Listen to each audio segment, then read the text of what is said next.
नमस्ते, I am Deepali Goyal और स्वागत करती हूं आप सभी का साइंस मैजिक पर।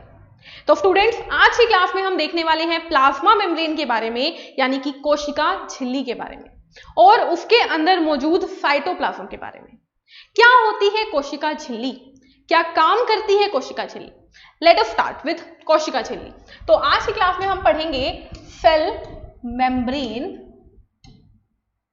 यानी कि कोशिका झिल्ली के बारे में, कोशिका झिल्ली के बारे में। पहली चीज जो कि आपको पता ही है वो ये है कि कोशिका झिल्ली को प्लाज्मा मेम्ब्रेन भी कहते हैं। क्या कहते हैं? प्लाज्मा मेम्ब्रेन यानी कि प्लाज्मा झिल्ली। प्लाज्मा झिल्ली ये मैंने आपको स्टार्टिंग में ही बता दिया था। ये क्या है? एक सेल है, न्यूक्लियस है, साइटोप्लाज्म है, और ये बाहर वाली जो झिल्ली आपको दिख रही है ये क्या है? सेल मेम्ब्रेन या प्लाज्मा मेम्ब्रेन। क्या जैसी आपको इस डायग्राम में दिख रही है ये ऐसी होती है? बिल्कुल नहीं। आपको याद रखना है कि प्लाज्मा मेम्ब्रेन पहली बात तो लिविंग होती है, यानी कि जीवित होती है। हमने क्या पढ़ा था? सेल वॉल पढ़ा था, वो डेड थी। जो सेल मेम्ब्रेन के बाहर होता है वो डेड थी, लेकिन सेल मेम्ब्रेन लिविंग होती है और ये बनी होती है तीन चीजों से, कंपोज्ड ऑफ, तीन चीजों से मिलकर बनती है। क्या है वो तीन चीजें? कंपोज्ड ऑफ, पहली इसके अंदर लिपिड होती है। क्या होते हैं? लिपिड के मॉलिक्यूल होते हैं, लिपिड के मॉलिक्यूल होते हैं। दूसरा, इसमें प्रोटीन होते हैं। क्या होते हैं? प्रोटीन होते हैं। और तीसरा, इसमें कोलेस्ट्रॉल भी होता है। क्या होता है? कोलेस्ट्रॉल भी होता है। ठीक है, कैसे होता है? स्ट्रक्चर देखेंगे, हम पढ़ेंगे स्ट्रक्चर के बारे में। प्लाज्मा मेम्ब्रेन के अंदर क्या होता है देखिए, पहला मैंने बोला लिपिड, दूसरा मैंने बोला प्रोटीन, और तीसरा मैंने बोला क्या? कोलेस्ट्रॉल। पहले शुरू करते हैं लिपिड के साथ। तो लिपिड में आपको याद रखनी है कि दो लेयर होती हैं लिपिड की। कैसी होती है दिखने में? देखो ऐसे होती है, कुछ इस तरीके से। ये क्या है? ये लिपिड का एक मॉलिक्यूल है। ये जो मैंने बनाया ना, ये लिपिड का एक मॉलिक्यूल है, और ये मिल के ये पूरी एक लेयर बन गई, एक लेयर बन गई लिपिड की। ठीक है, दिखने में ऐसी लगती है ये स्ट्रेट, लेकिन होती ऐसी है। उसी तरीके से दूसरी लेयर नीचे की तरफ ऐसे। तो ये क्या हुई? दो लिपिड की लेयर, दो लिपिड की लेयर। ये क्या है? ये है लिपिड। ठीक है, तो लिपिड क्लियर हुआ। अगली क्या चीज है? प्रोटीन। तो प्रोटीन भी दो प्रकार के होते हैं। कौन कौन से? दो प्रकार के प्रोटीन होते हैं। पहला होता है एक्सट्रिंसिक और दूसरा होता है इंट्रिंसिक। इंट्रिंसिक यानी कि बाहरी प्रोटीन, और होता है अंदरूनी प्रोटीन। क्या मतलब है मैम इस बात का? देखो, ये लिपिड की लेयर है, इसके बाहर मैंने ये कोई प्रोटीन रख दिया, यहां पे रख दिया, यहां पे रख दिया, ये है प्रोटीन। इस प्रोटीन को बोलेंगे बाहरी प्रोटीन, यानी कि एक्सट्रिंसिक प्रोटीन। ठीक है, और अगर मैं कोई प्रोटीन उठाकर इसके बीच में ऐसे रख दूं, ठीक है, इसके बीच में ऐसे रख दूं, तो इसको मैं बोलूंगी इंट्रिंसिक प्रोटीन, यानी कि अंदरूनी प्रोटीन। ठीक है, या आंतरिक प्रोटीन भी बोल सकते हैं। तो प्रोटीन समझ में आया। इसके बाद आता है कोलेस्ट्रॉल। तो स्टूडेंट्स, कोलेस्ट्रॉल यहां पे कहीं कहीं पे ऐसे फंसा हुआ होता है। ठीक है, ऐसे फंसा हुआ होता है। ये क्या है? कोलेस्ट्रॉल। ये है हमारी लिपिड की बाइलिपिड की लेयर, जिसे सेल मेम्ब्रेन बोला जाता है। यानी कि जिसे हम बड़ा ही प्लेन ऐसे बना देते हैं, वो एक्चुअली में उसको जब पार्ट को काट के देखा जाए तो वो ऐसे दिखती है। क्या चीज? कोशिका झिल्ली यानी कि सेल मेम्ब्रेन। लेकिन मैम वो कौन था जिसने कि हमें ये बताया कि सेल मेम्ब्रेन ऐसी दिखती है? तो उस साइंटिस्ट का नाम था, दो साइंटिस्ट थे जिन्होंने हमें ये वाला मॉडल दिया। उनका नाम था फिंगर एंड निकोलसन। क्या नाम था? फिंगर और निकोलसन, दो साइंटिस्ट थे। एक का नाम था फिंगर, एक का नाम था निकोलसन, जिन्होंने हमें बताया कि कोशिका जो भित्ति है वो किससे मिलकर बनती है।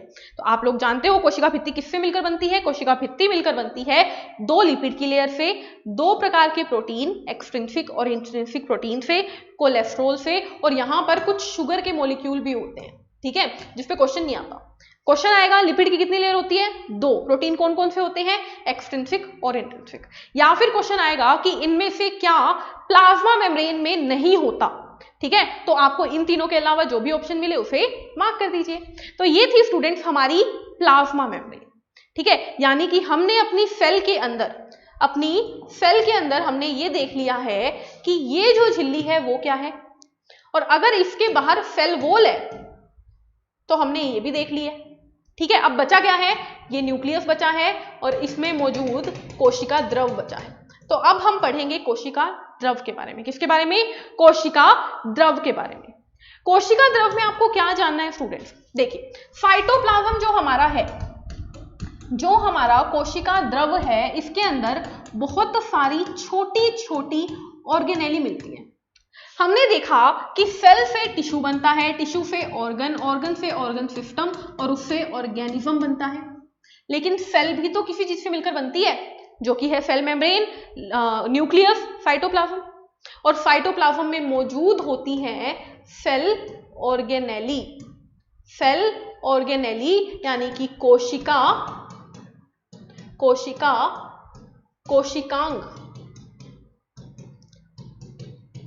किसमें मौजूद है? साइटोप्लाज्म के अंदर। अब हमने ये सोच लिया कि हमारा सारा काम कोशिका करती है, लेकिन कोशिका के अंदर भी कुछ लोग हैं जो कि अलग अलग काम संभालते हैं। उन लोगों को कहते हैं कोशिकांग यानी कि ऑर्गेनेली। और वो कौन कौन सी है? वो बहुत सारी हैं, जिन्हें हम एक एक करके पढ़ेंगे, ठीक है। पहले जान लेते हैं कि हमें कौन कौन सी कोशिकांग के बारे में पढ़ना है, ठीक है। आने वाले लेक्चर्स में हम कोशिकांग के बारे में डिटेल स्टडी करेंगे। तो पहला कोशिकांग है हमारे पास एंडोप्लाज्मिक रेटिकुलम। Endoplasmic reticulum. और हमें पढ़ना है माइटोकॉन्ड्रिया के बारे में, ठीक है। हिंदी इंग्लिश सब सेम है। तीसरा है हमारे पास वैक्यूल यानी कि रिक्तिका, जिसकी हिंदी अलग है वो मैं बता रही हूं आपको, रिक्तिका। फोर्थ है हमारे पास राइबोसोम। फिफ्थ है हमारे पास गोल्गी बॉडी, इसको बोल देते हैं गोल्गी काय, ठीक है। सिक्स्थ है हमारे पास लाइसोसोम। सेवंथ हमारे पास आता है प्लास्टिड। ये क्या है? ये वो कोशिकांग हैं जो कि कोशिका द्रव में मौजूद होते हैं और अलग अलग काम करते हैं। जैसे कि एंडोप्लाज्मिक रेटिकुलम हमारे लिए प्रोटीन बनाती है, ठीक है। मेरी बॉडी में बहुत सारी सेल है और बहुत सारी सेल के अंदर बहुत सारे ये सारे ऑर्गेनेलीज हैं जो कि काम कर रहे हैं। तो मेरी बॉडी में प्रोटीन कौन बना रहा है? प्रोटीन बना रहा है एंडोप्लाज्मिक रेटिकुलम और राइबोसोम, ठीक है। तो सेल के अंदर ये दोनों प्रोटीन बना रहे हैं, तो हम बोलते हैं सेल प्रोटीन बना रही है, तो हमारी बॉडी प्रोटीन बना रही है, ठीक है। माइटोकॉन्ड्रिया एनर्जी बना रही है। जितनी भी एटीपी बनता है ना, एटीपी नाम सुना है? एडिनोसिन ट्राइफॉस्फेट कौन बनाता है? माइटोकॉन्ड्रिया बनाती है। वैक्यूल क्या कर रही है? खाने को स्टोर कौन कर रहा है भाई? वैक्यूल कर रही है, ठीक है। गोल्गी बॉडी प्रोटीन को पैक कर रही है। लाइसोसोम अगर कोई डेंजरस चीज हमारी बॉडी में आ जाती है उसे मार देती है, खत्म कर देती है। और लास्ट प्लास्टिड, जो कि एनिमल्स में तो नहीं होता बट प्लांट्स में होता है, ठीक है। तो ये क्या करता है? ये खाना बनाता है, ठीक है। मैम आपने ऐसा क्यों बोला कि एनिमल में तो नहीं होता बट प्लांट्स में होता है? तो इन सब को डिस्कस करने से पहले आपको एक चीज बतानी जरूरी है। वो क्या है? वो ये है स्टूडेंट्स कि क्यों हम और पौधे अलग अलग हैं। हम जानते हैं कि हम लोग चल फिर सकते हैं, हम लोग खा पी सकते हैं, बट पौधे ऐसा नहीं कर सकते। पौधे एक ही जगह पे रहते हैं, वही खाना बनाते हैं, वही खाना खाते हैं, हाथ से तो नहीं खा सकते ना खाना।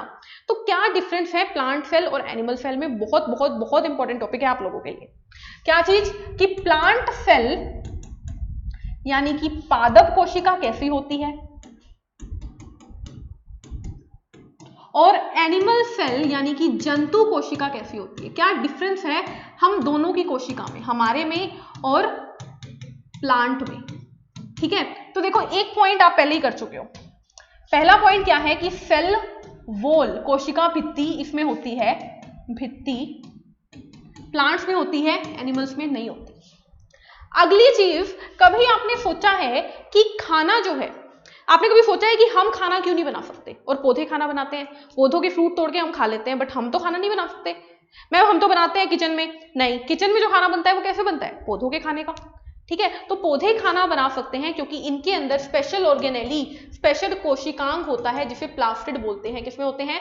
पौधों में होता है, लेकिन हमें नहीं होता। अगली चीज, अभी अभी मैंने एक और पार्ट बताया था आपको, वैक्यूल यानी रिक्तिका। ठीक है, इसमें भी डिफरेंस है स्टूडेंट्स, क्या कि रिक्तिका पौधों में तो होती है और बहुत बड़ी बड़ी होती है, हमें या तो नहीं होती या बहुत छोटी होती है। ठीक है, या तो नहीं होती या बहुत छोटी होती है। और last point is centriole. Centriole क्या है? सेंट्रियोल एक ऑर्गेनेली है जो कि कोशिका विभाजन के टाइम काम पे आती है। ये पौधों में नहीं होती, ये हम में होती है।